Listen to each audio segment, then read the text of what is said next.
আজকে আমি আমার ব্লগের শেষ অংশটা শুরুতে দেখাচ্ছি। তার কারণ এই গরমে আমরা যারা বাইরে কাজ করে বা যারা ঘরে থাকি, সে ছেলে হোক বা মেয়ে হোক, প্রত্যেকেরই কিন্তু দিনের শুরুতে এবং দিনের শেষে স্কিন কেয়ার করাটা ভীষণ জরুরি। তাই আমি আজকে একটা সিম্পল আর অ্যাফোর্ডেবল স্কিন কেয়ার শেয়ার করছি।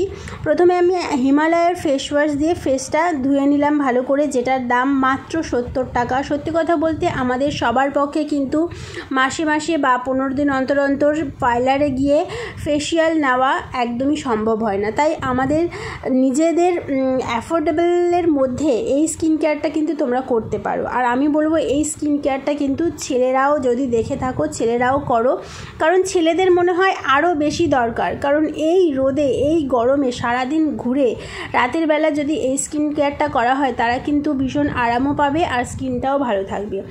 আমি ফেস ওয়াশ দিয়ে মুখটা ধুয়ে আমি একটু গোলাপ জল স্প্রে করে নিলাম, তারপরে একটা অ্যালোভেরা জেল একটু নিয়ে, একটা ভিটামিন ই ক্যাপসুল নিয়ে ভালো করে এই দুটোকে মিশিয়ে নিয়ে মুখে ভালো করে মেখে নেব।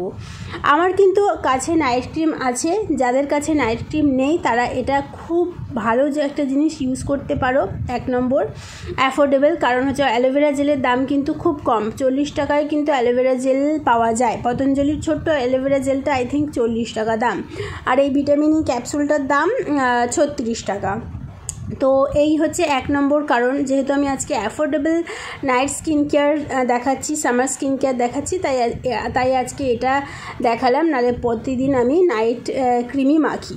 আরও 2 নম্বর একটা কারণ আছে এই অ্যালোভেরা জেলের সাথে ভিটামিন ই ক্যাপসুলটা মাখার আজকে আমার, সেটা হচ্ছে যেহেতু এসিতে ঘুমোচ্ছি বেশ কয়েকদিন ধরে, স্কিনটা না ভীষণ ড্রাই হয়ে যাচ্ছে। যারা এসিতে ঘুমোচ্ছ তারা কিন্তু অবশ্যই এই অ্যালোভেরা জেলের সাথে ভিটামিন ই ক্যাপসুল মেখে ঘুমাও, দেখবে স্কিনটা কিন্তু আর ড্রাই হবে না।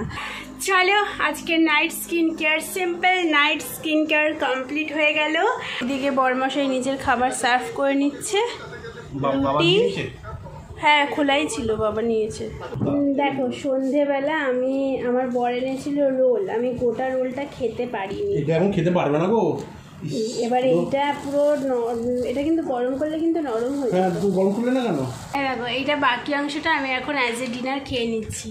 তো আমি এইটা এখন খাই। আর এইবারে তোমরা দেখো যে সকাল থেকে আমি কি করেছি। আজকের ভিডিওটা আমি এভাবেই করলাম, কারণ ম্যাক্সিমাম আমি জানি তোমরা শেষটা দেখো না, আর তার জন্য দরকারি প্রয়োজনীয় জিনিসটা দিয়ে আজকে আমি ভিডিওটা শুরু করলাম, মানে শেষ থেকে শুরু করলাম। এবারে সারাদিন কি করেছি সেটা দেখতে থাকো, তারপরে আবার আসছি, ঠিক আছে? চলো।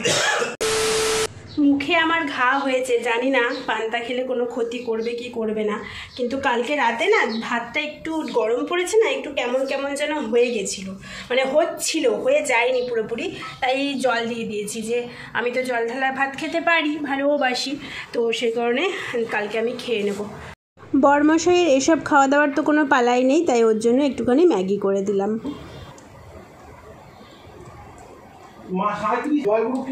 গরমে এর থেকে ভালো খাবার আর হতে পারে না।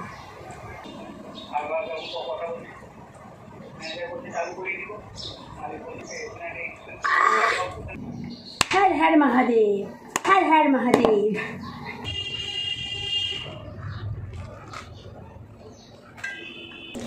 দেখো অল্প সামান্য জল দিয়ে আগে চটকে না এই যে দানাগুলো শ্বাসগুলো আছে যেগুলো ফেলে দেবো। আমি দেখো পাল্পটা বার করে তার মধ্যে থেকে ছিবড়ে আর দানাগুলো বেছে ফেলে দিয়েছি, তার মধ্যে নুন, সামান্য চিনি, লেবু, একটু জল দিয়ে ব্যাস এবারে ফ্রিজে ট্রান্সফার। বেলের শরবত রেডি, এবার এটাকে ফ্রিজে রেখে দেবো, একটু ঠান্ডা হবে তারপরে খাওয়া হবে।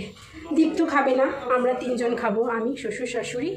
ফ্রিজ মে ঘুষ যাও, ঠান্ডা হও। আরে বাবা, ডিমের ঝোলটা বসিয়েছি, ডিমের ঝোলটা বসিয়ে এখানে বসে আছি, যে এখান থেকে হাওয়া আসে একটুখানি বসি। ওরে বাবা, হাওয়াটা আসছে মনে হচ্ছে কি লু উঠে পড়বো, কপাল টপাল জ্বালা করছে। এই দেখো বন্ধুরা, ডিমের ঝোল কমপ্লিট, রান্নাঘর দিয়ে এবারে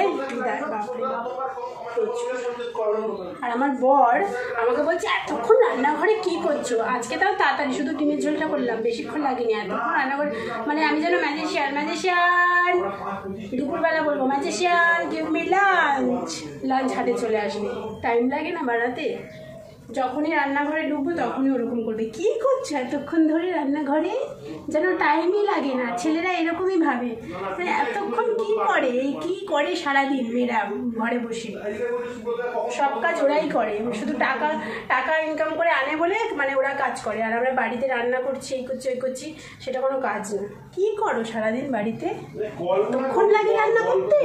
2:40 বাজে এখনো স্নান করিনি, কিন্তু এই শ্বশুরমশাইরা এলো, এই যে দুধ বেলে শরবত করেছিলাম ওদের দিলাম, আর আমি এটা খাচ্ছি। খুব ভালো হয়েছে খেতে। বেশি মিষ্টি দিলে আমি আবার বেশি মিষ্টি ভালোবাসি না, আর এসবে দেখবে বেশি মিষ্টি দিলে এসবের যে গুণটা, সেই গুণটাই নষ্ট হয়ে যাবে, তাই না? দেখো 3:45 না 2:40 বললাম না তোমাদের? দেখো কটা বাজে, দেখো 3:10 বাজে। Good evening with my husband. চলে যাও, আমি দেয়ালে সেটে যাই। আমি আজকে কি করেছি জানো? প্রথমের দিনটা যখন শুরু করেছিলাম তখনই কিন্তু আমি ভিডিওটা শুরু করেছিলাম, মানে ব্লগটা। এইবারে আমার মানে ফোন একটু অনেকটাই পুরনো হয়ে গেছে না, এবার একটু স্টোরেজটা ফুল হয়ে গেলে, মানে আগের দিনের ভিডিওগুলো যদি ডিলিট না করি তাহলে এটা মানে এডিটটা কমপ্লিট করতে পারি না। এইবারে আমি তার জন্য আগের দিনের ভিডিওগুলো ডিলিট করেছি। আগের দিনের ভিডিওগুলো ডিলিট করার সাথে আজকে যে মানে ইন্ট্রোর ভিডিওটা সেটাও ডিলিট করে দিয়েছি। ভাবো কি মানে আমি কী বলবো। আর এখন এবার বিকেলবেলা এডিট করতে গিয়ে দেখি কী ব্যাপার, একটা প্রথমটুকু উড়ে গেছে কেন? ও বাবা, আমি তো ডিলিট করে দিয়েছি। প্রায় 3-4 দিন ধরে না আমার এগরোল খেতে মন চাইছিল, তাই সন্ধ্যেবেলা দীপকে ফোন করেছিলাম যে একটু এগরোল আনি দেবো, আমার অনেকদিন ধরে খেতে ইচ্ছা করছে। তো সেটাই এখন দাও না, একটু প্যাকেটটা দাও না, এমন করে বলছি যেন প্যাকেটটা আমি খেয়ে নেবো। চালিয়ে দাও না আমারটা একটু।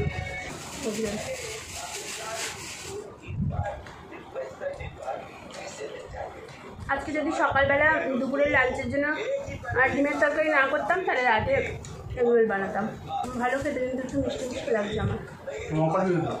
তো বন্ধুগণ, দেখলে সকাল থেকে আমি কি করেছি। আর এখন তোমাদের আবারও সকাল বলবো, মানে গুড মর্নিং বলবো না গুড নাইট বলবো বুঝতে পারছি না, কারণ এখন বাজে রাত 12:20 বাজে। আমি এখন আমার বরকে ঘাট ধরে নিয়ে যাচ্ছি বাথরুমের সামনে দাঁড়াবে, আমি বাথরুম করব।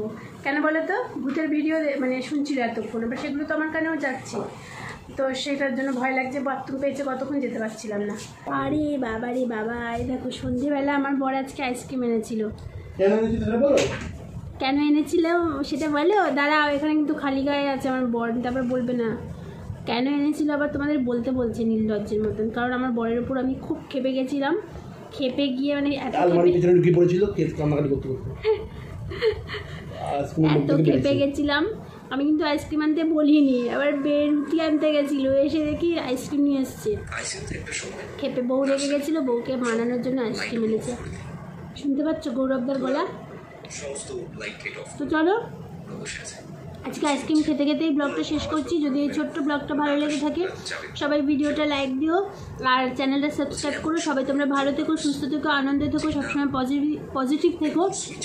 এই গরমে আনন্দে থাকাটা সত্যি একটু কষ্টকর, কিন্তু আর যাই করো আর না করো, নিজেকে সুস্থ রাখার জন্য যা যা করতে হয়, বেশি বেশি জল খাও আর ফ্রুটস খাও, বেশি করে ফ্রুটস খাও, শসা, তরমুজ, ডাবের জল, আখের রস, এই সব জিনিসগুলো বেশি বেশি করে খাও, বুঝলে? আমার না সেদিনকার আখের রসটা এত ভালো লেগেছিলো, এদের এখানে পাওয়া যায় না।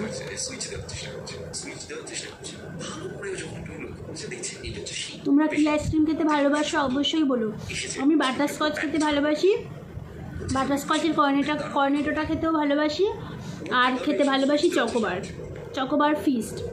কিন্তু আমার চকোবার বা ফিস্ট খেতে ভালোবাসি, কিন্তু আমার বাটি আইসক্রিম চকলেট ফ্লেভারের ভালো লাগে না। দেবে না। টাটা।